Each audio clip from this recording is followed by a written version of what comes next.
How to log into Betika account. Hi everyone, welcome back to our channel Help Deck. In today's video, I'll simply guide you through the processes on how you can log into your Betika account. So make sure to watch this video till the end. In order to log into your Betika account, just go to betika.com. I will also have a link in the description box below, so you can click on that link and come to this website. Then if you look at the top right hand side, you have two options. One is to log in, the other is to register. If you want to register, you can click the register button. But if you've already registered and created an account and now you only want to log in, you can just click the option called login over here. Then under it, you just need to make sure to enter the phone number of your Betika account.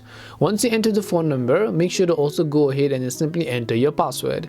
Now if you're not sure what password you've typed in, you can just click the I button here. If you forgot your password, you can click the forgot your password button. If you want the browser to remember your information, you can keep yourself logged in over here. Then all you need to do is just click the option called login, which is right over here at the bottom, in order to log into your Betika account. This is simply it on how you can log into Betika account. We hope the video was really helpful, and if it did help you, make sure to leave a like and subscribe to our channel.